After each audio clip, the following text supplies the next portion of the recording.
दोस्तों स्वागत है आपके अपने चैनल सिविल साइड विजिट में। गाइस आज का फिर एक टॉपिक लेके आया हूं मैं। इंटरव्यू क्वेश्चन का है, पार्ट 3 है और काफी इंपॉर्टेंट क्वेश्चन पे आज मैं बात करूंगा। उसके बाद जैसे मैं डेली वीडियोस में अपने थंब रूल बता रहा हूं लास्ट में, तो आज में भी पहले मैं इंटरव्यू क्वेश्चन क्लियर करूंगा आपको। काफी ज्यादा इंपॉर्टेंट इंटरव्यू क्वेश्चन है, एल&टी टाटा वगैरह में पूछे जा चुके हैं।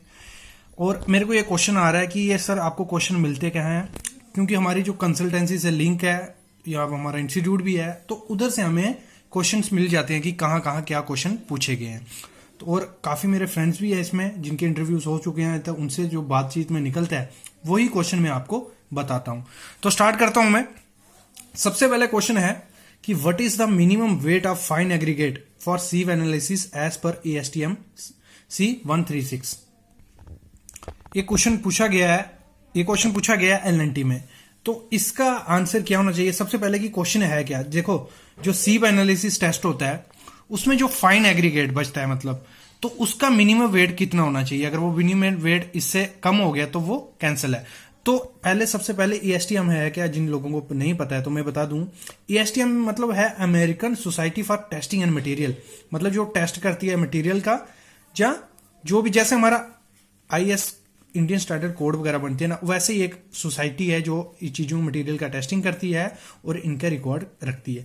तो वो कहती है कि मिनिमम वेट कितना होना चाहिए। ये इंटरव्यू में क्वेश्चन पूछा गया है, तो इसका आंसर क्या था वो आंसर आपको देना है। 300 ग्राम मिनिमम वेट होना चाहिए जो मटेरियल सीव एनालिसिस में हम करते हैं, ठीक है। दूसरा क्वेश्चन था हाउ मेनी और should CBR sample should be soaked. CBR का आपको टेस्ट का आप सबको पता है, मतलब किस लिए कहता है। जो हमारा टेस्ट होता है कैलिफोर्निया बेरिंग रेशियो टेस्ट, जिसमें क्या करते हैं, जो सब ग्रेड होता है, मतलब रोड या पेमेंट जिसका भी, उसकी स्ट्रेंथ टेस्ट करते हैं। तो उसमें क्या करते हैं, जो टेस्ट अगर आप पढ़ोगे तो उसमें जिनको टेस्ट पढ़ा हुआ है, जिनको पता है, तो उसमें हम क्या करते हैं, जो सैंपल होता है उसको पानी में डुबा के रखते हैं। तो कितने देर के लिए रखते हैं, इसका आंसर आपको क्या देना है। इसका आंसर है 96 और।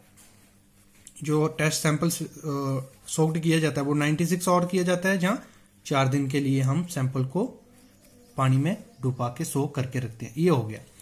नेक्स्ट जो क्वेश्चन है वो पूछा गया व्हाट इज कोपिंग। कोपिंग क्या होती है? तो कोपिंग क्या होती है, देखो, जो हमारी दीवारें होती हैं एक्सपोज्ड, मतलब जो सीधा उसमें आने वाली हैं बारिश में या किसी भी कंडीशन में, तो वहां उसके ऊपर हम एक लेयर कर देते हैं, कंक्रीट की कर देते हैं या सीमेंट पेस्ट वगैरह की। तो उससे क्या होता है, मतलब एक प्रोसेस होता है। एक्सपोज्ड जो वॉल होती है, मतलब दीवार होती है, उसको पानी से बचाने के लिए हम क्या करते हैं, कोपिंग, मतलब उसके ऊपर एक लेयर डाल देते हैं। उस प्रोसेस को हम बोलते हैं कोपिंग। ये भी पूछा गया इंटरव्यू क्वेश्चन में। ये 3 हो गए इंपॉर्टेंट क्वेश्चन थे। नेक्स्ट क्वेश्चन क्या है, tell us bearing capacity of granite. मतलब जिन्होंने फिनिशिंग का काम किया है, जहां अभी देखो जो कर रहे हैं, तो एक इंटरव्यू में क्वेश्चन पूछा गया कि जो ग्रेनाइट है उसकी बेरिंग कैपेसिटी कितनी होती है। आपने देखा होगा किचन वगैरह में लगा होता है या नीचे लगा होता है, तो आपको उसकी बेरिंग कैपेसिटी पता होनी चाहिए कि उस पे ऊपर कितना मटेरियल वो बेयर कर पाएगा। तो उसकी बेरिंग कैपेसिटी होती है, अगर 1 सेंटीमीटर ऐसे, 1 सेंटीमीटर ऐसे, मतलब एक स्क्वायर है 1 सेंटीमीटर बाई 1 सेंटीमीटर का, तो वो ग्रेनाइट का कितना लोड बेयर कर पाएगा, 30 से 35 kg पर सेंटीमीटर स्क्वायर। मतलब 1 सेंटीमीटर बाय 1 सेंटीमीटर का स्क्वायर है, उस पर अगर हम 35 kg डालेंगे ग्रेनाइट के बीच पे वेट, तो वो बेयर कर जाएगा। अगर उससे ज्यादा डालेंगे तो वो टूट जाएगा। तो उसकी बेरिंग कैपेसिटी कितनी हुई, 30 से 35 kg पर सेंटीमीटर स्क्वायर उसकी बेरिंग कैपेसिटी हुई।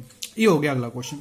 और इससे अगला क्वेश्चन क्या है, tell us maximum allowable fresh concrete temperature as per ASTM जैसे मैंने बताया आपको, तो उसका जो फ्रेश कंक्रीट का टेम्परेचर होता है वो कितना होता है, कितना एक्सेप्टेबल होता है। जब भी आपका वहां कंक्रीट वर्क चल रहा है, साइट खुद प्रिपेयर करोगे, तो उसका टेम्परेचर कितना होना चाहिए। अगर आप उसको वर्क कर रहे हो उसके साथ, तो उसका 32 डिग्री टेम्परेचर होना चाहिए। मतलब जैसे आप पोरिंग करोगे, जैसे कंक्रीट डालने लगोगे, तब उसका टेम्परेचर चेक करना है। अगर 32 डिग्री से ज्यादा हो गया तो मतलब उसका हाइड्रेशन प्रोसेस स्टार्ट हो गया, वो कंक्रीट उसकी स्ट्रेंथ में इफेक्ट पड़ सकता है अगर उसका टेम्परेचर ज्यादा हो गया। ये क्वेश्चन थे जो इंटरव्यू में पूछे जा चुके हैं, और 5 ऐसे क्वेश्चन थे जो आपके काफी हेल्पफुल होंगे आप जब भी इंटरव्यू देंगे। तो अभी मैं स्टार्ट करता हूं थंब रूल, मतलब जो थंब रूल आपको पता होने चाहिए। देखो, जो सबसे पहले थंब रूल है वो है stand in India is obtain from, मतलब जो स्टैंडर्ड सैंड होती है, जैसे उसकी फाइनेंस चाहिए, जितना ग्रेन्स चाहिए, वो कहाँ से लिया जाता है, मतलब जो इंडिया का सैंपल है, मतलब स्टैंडर्ड सैंड जो इंडिया, मतलब NBA जहाँ जो भी संस्था IS कोड जो कहता है कि कहाँ से सैंड आपको लेनी चाहिए, वो है एन्नोर तमिलनाडु। मतलब एन्नोर तमिलनाडु से हम वो सैंड लेते हैं जो हमारा स्टैंडर्ड सैंड है इंडिया की। ठीक है, एक ये चीज होगी, थंब रूल आपको पता होना चाहिए। दूसरा, जो कंक्रीट क्यूब होते हैं उनको 3 लेयर में हमें भरना होता है। ये सबको पता है, मैं इस पे काफी वीडियोस डाल चुका हूं, लेकिन आपको फिर से रिमाइंड करवा दूं। 3 लेयर में भरना है और हर एक लेयर में उसमें 32 स्ट्रोक करना है, मतलब 32 से 35 बार उसको स्ट्रोक करना है, मतलब उसकी टैपिंग करनी है कितनी, 16 mm रॉड से। ठीक है, और जो रॉड कितनी लंबी होती है, 600 mm वो लंबी होती है। ये चीज भी आपको पता होनी चाहिए। नेक्स्ट चीज जो है minimum thickness of share wall. जो शेयर वॉल होती है, अभी शेयर वॉल की एग्जांपल मैं आपको बताऊं। देखो, जो आपने देखा होगा, जो अभी काम कर रहे हैं साइट पे, जो हमारी लिफ्ट की वॉल होती है, पर्दी होती है, उसके चारों दोनों तरफ कॉलम होता है, ये कॉलम आ गया, बीच में वॉल होती है, पर्दी बोलते हैं हम जिसको, वॉल होती है, उसे हम शेयर वॉल बोलते हैं। जहां आपने देखा होगा कि दोनों तरफ स्टील का कॉलम होता है, मतलब कॉलम होता है, और बीच में जो स्टील बार प्रोवाइड किए थे वो 10 डाया का भी ये होता है, और यहाँ दोनों तरफ कॉलम, बीच में जो वॉल बचती है जो शेयर फोर्स को काउंटर करने के लिए लगाते हैं, उससे हम शेयर वॉल बोलती हैं। तो उसकी मिनिमम थिकनेस कितनी होनी चाहिए, शेयर वॉल की मिनिमम थिकनेस होनी चाहिए 150 mm। ये हमेशा याद रखना, 150 mm मिनिमम थिकनेस होनी चाहिए।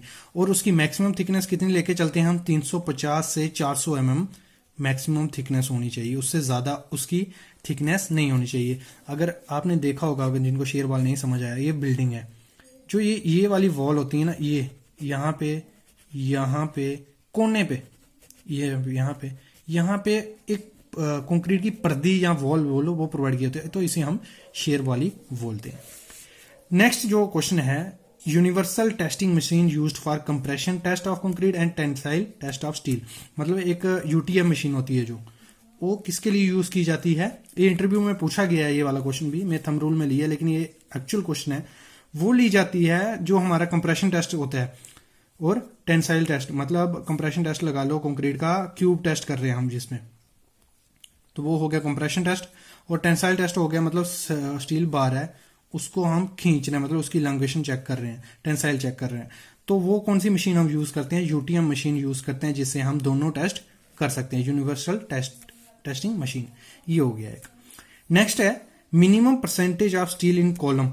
मतलब जो कॉलम डिजाइन किए जाते हैं, जहां आपने घर पे अगर स्टील प्रोवाइड करना है, तो उसमें कितना आपको स्टील प्रोवाइड करना होता है, 0.08%। 0.08% से ज्यादा आपको स्टील नहीं प्रोवाइड करना है, जो ग्रॉस एरिया होगा कॉलम का। ठीक है, मतलब ये आगे ग्रॉस एरिया उसका, जितना कॉलम लंबा और चौड़ाई, वो जो ग्रॉस होगा उसका 0.% आपको उसमें यूज करना होता है, स्टील हमेशा याद रखना। और मैक्सिमम कितना यूज करना है, जो आपका स्टील होगा उसमें कॉलम में, maximum percentage of steel in column 6%, मतलब मिनिमम 0.8% और मैक्सिमम 6% आपको उसमें प्रोवाइड करना है, इससे ज्यादा आपको उसमें प्रोवाइड नहीं करना होता है। और नेक्स्ट जो है हमारा, जो स्लैब में आपको स्टील प्रोवाइड करना है, वो टोटल कितना स्टील प्रोवाइड करना होता है, 1% of total volume of concrete. मतलब जितना कंक्रीट होगा, अगर आपकी स्लैब है 1 मीटर बाय 2 मीटर की, तो 2x1 मतलब, और थिकनेस है उसके 0.10 मतलब 100 mm, तो 2x1 equal to 0.1 equal to जितना भी आपका वॉल्यूम आएगा उसका 1% आपको उसमें स्लैब में स्टील होना चाहिए। ठीक है, ये आपको ध्यान रखना है। और बीम में कितना परसेंट होना चाहिए, 2% of total volume of concrete. मतलब बीम का जितना वॉल्यूम आता है उसका 2% आपको उसमें स्टील डालना है। ये थंब रूल है, मतलब एक डिजाइन, मतलब ये नहीं है कि हर बिल्डिंग में यही करना है आपको, ये डिपेंड होता है थंब रूल। अगर यहाँ आप घर की कंस्ट्रक्शन कर रहे हो, छोटी मोटी कंस्ट्रक्शन है, इसको जो लिए ये 1% या 2% जो लिया है, ये सेफ्टी फैक्टर के साथ लिया। अगर आप घर की कंस्ट्रक्शन कर रहे हो, उसमें प्रोवाइड करते हो, तो कोई दिक्कत नहीं, आप कर सकते हो, इतना कोई इफेक्ट उसमें नहीं पड़ेगा। नेक्स्ट जो है वो है टोटल शटरिंग ऑयल। मतलब जो शटरिंग ऑयल लगता है, आपने देखा होगा बिल्डिंग में शटरिंग ऑयल लगाया होता है, शटरिंग ऑयल कितना लगता है वो निकालते हैं हम 0.065 into total area of the shuttering. मतलब अगर यही एग्जांपल ले 1 मीटर बाय 2 मीटर की स्लैब है, तो इसमें टोटल शटरिंग कितना लगेगा? अगर एरिया हम करेंगे 2 मतलब एरिया कितना होगा? 2 × 1 2 स्क्वायर मीटर, 2 × 0.065, जितना भी आएगा उतना लीटर आपका उसमें शटरिंग ऑयल लगेगा करने में। तो गाइज ये थे थंब रूल, मतलब आपको थंब रूल भी मिल गए, आपको इंटरव्यू क्वेश्चन भी मिल गए। तो ऐसे ही हमारी सीरीज कंटिन्यू रहेगी, तब तक मैं 10 वीडियोस नहीं डालते लेता इंटरव्यू क्वेश्चन की, और आपको डेली नए नए क्वेश्चन सीखने को मिलेंगे। अगर आपको वीडियोस पसंद आती हैं तो जरूर लाइक करना वीडियो को, और चैनल को सब्सक्राइब करना, शेयर करना, क्योंकि अभी 21 दिन अब अंदर ही अंदर हो, तो अभी टाइम है आपके पास सीखने का। तो गाइस ऐसे वीडियोस को प्यार देते रहना। Thank you guys.